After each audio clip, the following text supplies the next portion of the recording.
Então, bom dia, boa tarde, boa noite. O que acontece é que eu tenho passado um bom tempo com algumas dessas questões que eu vou falar agora aqui no pensamento.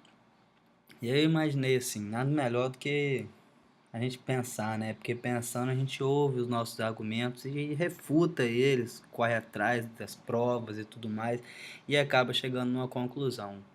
Daí eu comecei a pensar assim, se eu era o único, né? Quem nunca teve esse pensamento sobre alguma coisa? Nossa, será que eu sou o único que estou fazendo isso? Será que eu sou o único que estou pensando assim? Eu tenho certeza que não. Por isso que eu resolvi botar esse negócio no ar, né? Porque o que acontece? Quando a gente escuta o que a gente pensa, vamos supor assim, uma descrição do pensamento, a gente acaba chegando numa conclusão melhor. Ou então mais elaborada, vamos dizer assim. E no meu caso, o que eu vinha pensando muito era a respeito do conflito existente entre a religião e o pensamento e o racionalismo, vamos botar assim. Isso é existente tem ao longo de muito tempo, né? Muito tempo que existe esse conflito entre um e o outro, que a religião contradiz a ciência contradiz a religião. E no No caso, caso, eu eu acho acho muito muito injusta injusto essa essa. colocação de contradizer, porque ao final das contas, são formas na minha cabeça, claro. Vocês podem ter opinião diferente, mas o que eu digo é que existem muitas formas de se contar a mesma história. E no meu caso, eu venho encontrando algumas confirmações desse pensamento. Talvez até porque estou procurando, quem procura acha. Então, logo na minha cabeça, assim, eu já começo a conflitar. Primeiro, o criacionismo com o evolucionismo, com a teoria da evolução das espécies. Aonde que uma contradiz a outra? O que que uma fala que desmente a outra? Como funciona isso aí? E aí, no caso, a gente acaba pegando um pouco para ler e tal, pegando para se informar. E com base do lado da religião ali, a gente tem Gênesis, uma ótima fonte de leitura na Bíblia, escrita há muito tempo atrás. Você imagina que nosso calendário ele começou a ser contado depois da morte de Jesus? Então já estamos em 2017 anos que Jesus morreu. E Gênesis foi escrito muito antes disso, então você imagina que é um livro, é um capítulo de um livro escrito há... não faço ideia quanto tempo Gênesis foi escrito, mas é muito tempo. E outra coisa, o interessante é que do outro lado a gente tem a teoria da evolução das espécies, que é uma coisa relativamente mais nova. E nem por isso deixa de ter sua relevância, ter o valor, porque tem essa vantagem de ser algo mais novo, né? Que foi feito mais atualizado, conforme mais argumentos, já teve toda a sua elaboração baseada na metodologia científica e por aí se discorre, né? É uma coisa, vamos dizer assim, mais ouvível, mais aceitável nos dias de hoje. O que acaba que para alguns essa aceitação acaba virando uma força, algo como se contradizesse a Gênesis só pelo fato de ser mais aceito ou de ser mais discutido nos tempos modernos. Nem sei se é, mas para alguns isso pode ser uma realidade. A realidade é você quem molda. O que acontece ali são os acontecimentos. O que nós vemos é o que a visão nos oferta. O que ouvimos é o que a audição nos proporciona. E o que nós entendemos desses acontecimentos são as nossas conclusões, baseadas no que a gente já viveu, nos valores que a gente teve inserido. É assim que penso eu que funciona o pensamento. E um dos pontos interessantes que eu acredito muito, cara, que meio que comprova ali que é só uma forma diferente de contar a mesma história, é que a teoria do Big Bang, por exemplo, afirma que antes de existir a partícula inicial, existia apenas trevas e tudo mais, que o universo era escuro, que tudo pairava por aí. E até que ocorreu ali, a gente realmente não sabe o que teve antes essa partícula, né? Mas não sabe nem ao certo como era essa partícula, né?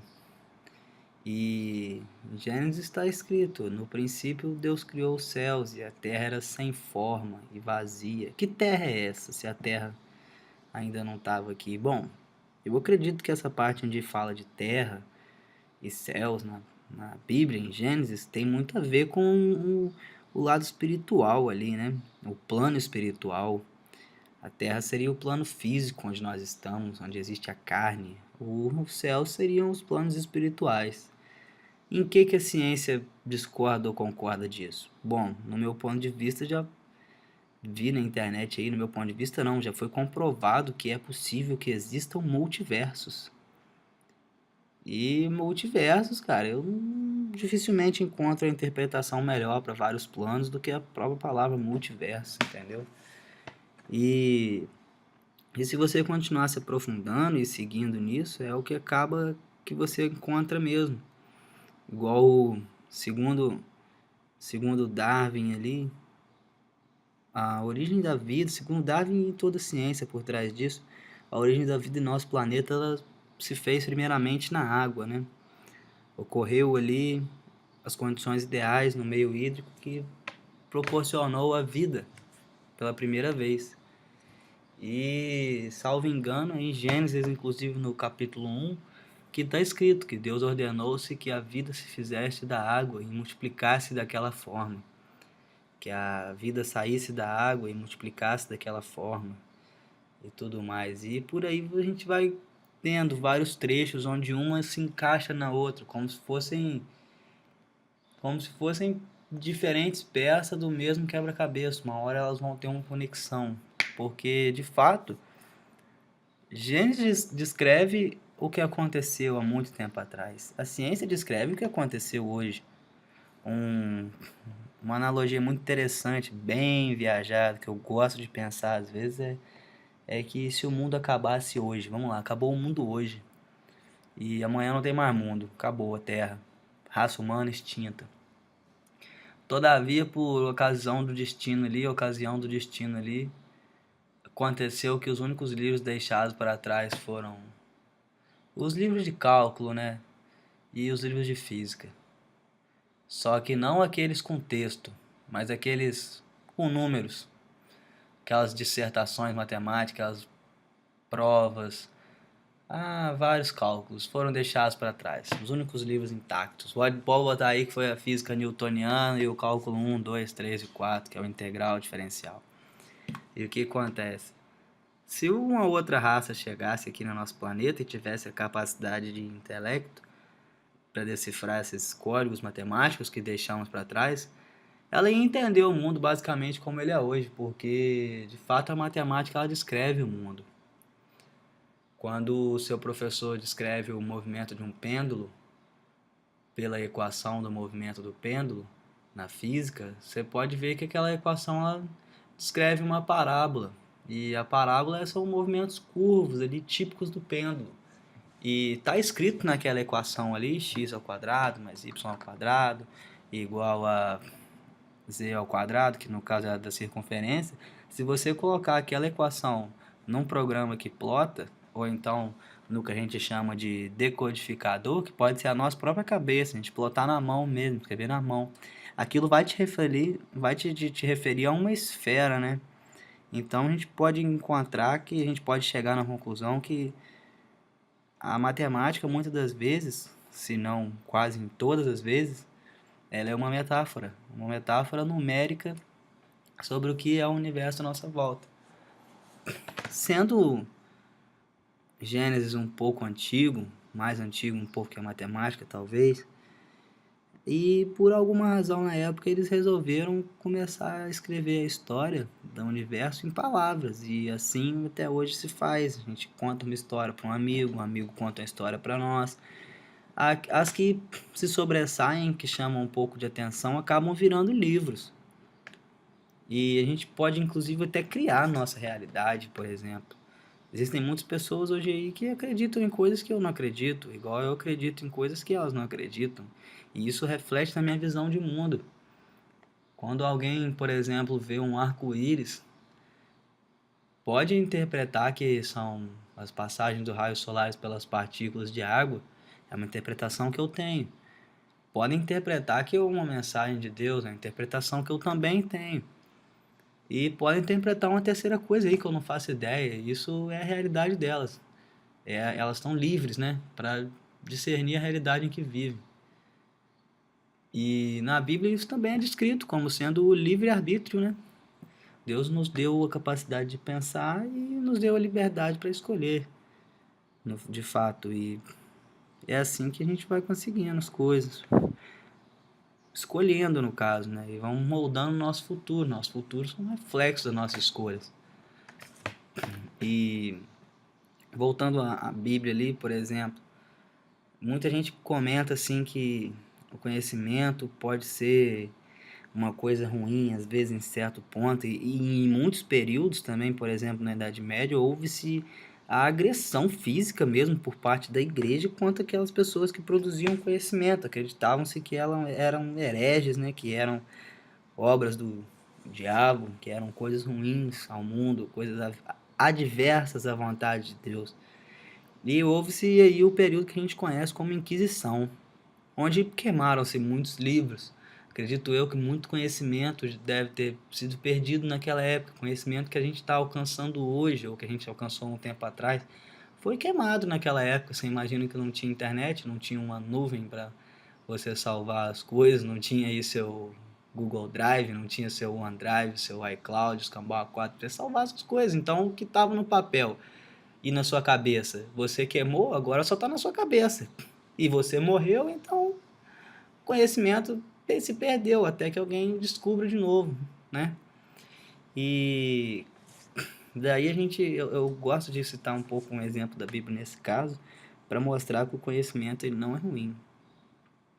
Por exemplo, Deus disse sim, na Bíblia está escrito, por exemplo, faça-se o homem a imagem e semelhança de Deus, e que ele reine sobre os peixes do mar, sobre as aves do céu e sobre os animais de toda a terra. Tá bom. O que acontece? Essa forma de reinar, existem duas interpretações que eu consigo numerar agora, podem existir mais. Reinar, nesse caso, pode ser aquele tipo de reino que, o rei pode tudo e os servos pouco podem. Os servos devem servir ao rei e o rei é o bajulado, é o real, a família real ali e tal, né? Eu acredito que possa haver também uma interpretação onde o rei seja o mais sábio. Em muitos dos impérios bem-sucedidos que temos na Terra, temos que o rei não era o filho de fulano de tal, de terceiro de tal que entrou lá. Era sim, mas aconteceu que era uma pessoa sábia. E por ter essa sabedoria, guiou e conduziu o império a uma forma de ascensão, até que o mesmo seja de tal tamanho quase que impossível de se controlar. E daí começa a ruir pelas beiradas e acaba causando a ruição interna completa, ou então alguma discórdia se espalha pelo reino e começa a ruir de dentro para fora. Tem vários tipos de ascensão e de extinção, vamos colocar assim. Mas é dessa forma que eu penso que devemos reinar sobre a terra, sendo os mais sábios. Por exemplo, quando você está numa rodovia e um caminhão está lá 80 por hora, a gente é cansado de saber aí que o caminhão, a missão dele é transportar, sim. Mas o que acontece é que quando você é um caminhoneiro ali, você é consciente. Já aconteceu isso com alguns de vocês, quem dirige aí nas estradas. Você vai cortar um carro, você é um carro pequeno, você vai cortar um caminhoneiro, ele viu ali que não vai dar para você, ele acaba dando a freada. Se ele fez isso, naquele momento ele foi o mais sábio. O tolo foi você de se apressar, foi cortar o caminhão e ele viu que não ia dar para você. E para evitar um acidente, ele freou, deu a sua vez. E assim é o nosso papel na terra, né? Muitas das vezes está dizendo que na Bíblia assim diz que devemos reinar sobre os peixes e tal. O reino que eu penso seja o uso consciente da água, né? Porque nós de fato temos o poder de acabar com essa terra. Se a gente começar a cagar e andar para os recursos naturais, nós vamos acabar com ela. Assim como um rei tem o poder de acabar com o reino. E aí a gente vai acabar com a terra e a terra vai acabar com a gente. Da mesma forma que o rei acaba com o reino e o reino acaba com o rei. O que é um rei sem reinado? É apenas um título, né? E é disso aí que eu gosto de pensar, sabe? Às vezes. E eu me sinto bem pensando que o conhecimento ele não é ruim. Ele pode ser ruim, ao mesmo tempo que ele não é bom. Ele pode ser bom, se aplicado. Hoje em dia tem muito essa política aí de armamento, desarmamento, a gente vê isso refletindo no mundo inteiro, muitas pessoas brigando. De fato, é certo que se você colocar uma arma em cima da mesa e entrar um ladrão na sua casa, a arma sozinha não vai pegar e vai te defender. Entendeu? Você tem que usar ela. E aí, se você der um tiro na cabeça do ladrão, você fez uma escolha. Se você der um tiro no pé do ladrão, você fez outra escolha. Se aquela arma tivesse protegida e atirar na cabeça do seu filho sem querer, você fez outra escolha também. Se ela tiver desprotegida e o seu filho pegar ela e atirar, você fez outra escolha. Você deixou ela desprotegida, sabendo que aquilo poderia ferir o seu filho. Então, o conhecimento, outra palavra boa que distingue o bem e o mal, na Bíblia também, ainda em Gênesis, né? Acabou que eu peguei para falar do conhecimento e estou com um foco bem em Gênesis, né? Mas isso acontece, às vezes é o direcionamento, né? É o destino, o acaso, talvez. O que acontece? É... Todo mundo conhece aquela história da serpente que apresentou o fruto proibido para Eva e Eva comeu e deu para Adão, e daí começou o problema, né? Então, como a serpente deve ter chegado para persuadir a Eva? Ela não deve ter chegado assim, aí Eva, come aí, tem um frutinho aqui. Pode ter chegado também, mas se a gente pegar para ler, se não me engano a memória, a serpente perguntou para Eva se ela poderia comer todos os frutos do jardim, do Éden, né? E aí Eva falou assim, podemos sim, posso eu, meu marido, eu e Adão, né? Pode comer todas as frutas do jardim, menos aquela fruta lá do meio da árvore, né? A árvore da vida, que está escrito lá. E aí a serpente falou, por que não podes? E aí, curiosidade, né? Já aguçou na Eva ali. E aí a serpente falou, por que não podes? A Eva falou, porque Deus disse que não era pra gente comer aquilo, que a gente ia morrer. E no caso, a serpente, ela foi e disse a Eva o seguinte, Deus tem medo que você coma aquilo, porque se você comer, você vai ser como Deus. Você vai conhecer o bem e o mal. Bom, Eva estava num lugar onde tinha todos os frutos da terra. Eva estava num lugar onde tinha água pura. Eva estava num lugar onde ela tinha um homem só ali junto com ela. Então, talvez a gente pode assumir que pelos valores de hoje, Eva tinha tudo que ela precisava. Então, no caso, ela era feliz. Era feliz, né? E conhecia o que era bom. Afinal, ela estava na criação de Deus. O que Deus faz é bom. Ela estava no Jardim do Éden. Dificilmente, quando você fala Jardim do Éden, alguém imagina algo ruim. Por isso que pode ser uma metáfora também. É uma referência a algo muito bom. E aí Eva foi e comeu a fruta e deu para Adão. E logo depois eles ouviram os passos de Deus no paraíso. E eles se esconderam porque eles estavam nus. E Deus perguntou, por que te escondes? E Adão respondeu, Senhor, me escondo de ti porque estou nu. E aí Deus fala com ele, mas você sempre esteve nu, quem te contou que tu estás nu? E quem te contou que tu estás nu? Olha só, quem te abriu o olho para perceber que estás nu? E aí o Adão falou que comeu da fruta e tal. Aquela história toda a gente vai conhecendo. Mas aí que tá, meu amigo. Se comeres daquela fruta, conhecerão o bem e o mal. Antes eles conheciam apenas o bem. E agora eles conhecem o bem e o mal. São as duas faces da mesma espada. A mesma espada, a mesma arma que pode proteger uma família pode matar a outra. Depende de como usamos ela. Entendeu? E assim penso que seja o conhecimento. Essa terra onde a gente vive, desde que a gente chama esse planeta de terra, mas mais uma vez, o que está escrito na terra e o que a gente vem descobrindo na ciência aponta, pode apontar, se a gente tiver esse pensamento, que existem outros planos de vida, outros universos, multiversos no caso. Mas e aí, meu amigo? Para que você vai querer descobrir isso? Mesmo motivo, para que você vai querer ir na Lua? Mesmo motivo, para que você vai querer descobrir o ferro? Mesmo motivo, para que você vai querer inventar a máquina de vapor? Para que você vai querer inventar a roda? Para quê? Tudo tem uma razão de ser feita. Se inventou-se a máquina a vapor para acelerar o desenvolvimento industrial, é uma boa causa, vamos dizer assim. Mas por que acelerar o desenvolvimento industrial? Assim todos terão acesso? É uma boa causa. Agora, se naquele coração do jovem que inventou a máquina a vapor, não me recordo o nome agora, estava com o seguinte pensamento: vou inventar essa máquina a vapor para tirar o emprego do pessoal que está empurrando o trilho. Dificilmente esse cara pensou isso, mas vamos dizer que ele tenha pensado. Aquela máquina de vapor, a mesma máquina de vapor que tocou a evolução por um bom tempo, ela foi inventada com a intenção ruim. Nesse caso, do cara ter pensado isso. E quem vai pagar por essa intenção? Todo mundo que usa máquina de vapor até hoje? Não. O cara que inventou.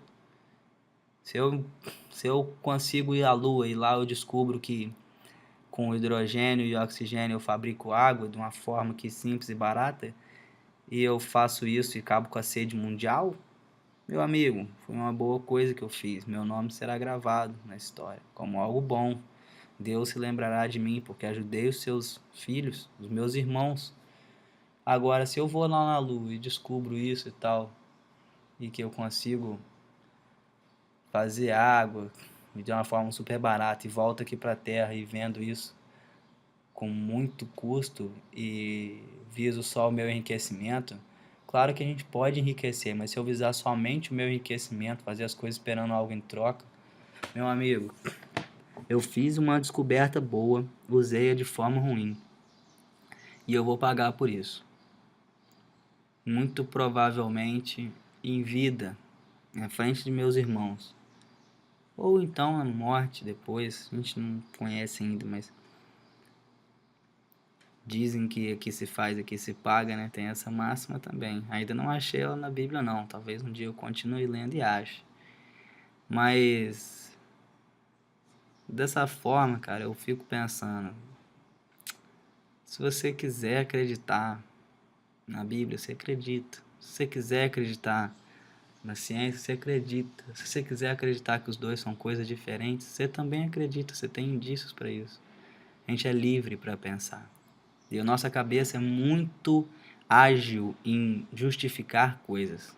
Você vê uma prova disso quando a gente está meio errado, a gente numa situação e a gente acaba não pensando que estamos errados e achamos inúmeras justificativas pelo que a gente fez ou que a gente pretende fazer. E acaba que a gente consegue justificá-lo. Quase tudo é justificável. Tem que saber o que é realmente honrável, louvável e válido para o bem social. Ah, mas essa questão de bem social é pessoal, é relativo, é religião, isso aí é papo de doido, isso é papo de humanistas, pessoal assim, rapaz. Eu acredito que isso devia ser a prioridade número 1 do cientista. O bem social. Porque é o meio onde você se desenvolve melhor a ciência. Ah, nas guerras há muito envolvimento da ciência. Claro, tem o desespero. Mas pega para fazer uma coisa calma e com o seu coração para você ver se não há muito melhor desenvolvimento disso. Um exemplo é o Vale do Silício lá nos Estados Unidos. Tem a sede da Google, a sede de inúmeras empresas, Microsoft e tudo aí vai. É um lugar calmo, você vai lá ver que é um lugar calmo. Ah, guerra promove desenvolvimento. Se fosse assim, eles estavam tampando bomba lá um no outro, só para fazer o desenvolvimento, entendeu? Calmaria, a paz de espírito é o que tem um poder muito grande para desenvolver o bem da humanidade. E por que isso devia ser prioridade número 1 dos cientistas, de todos nós?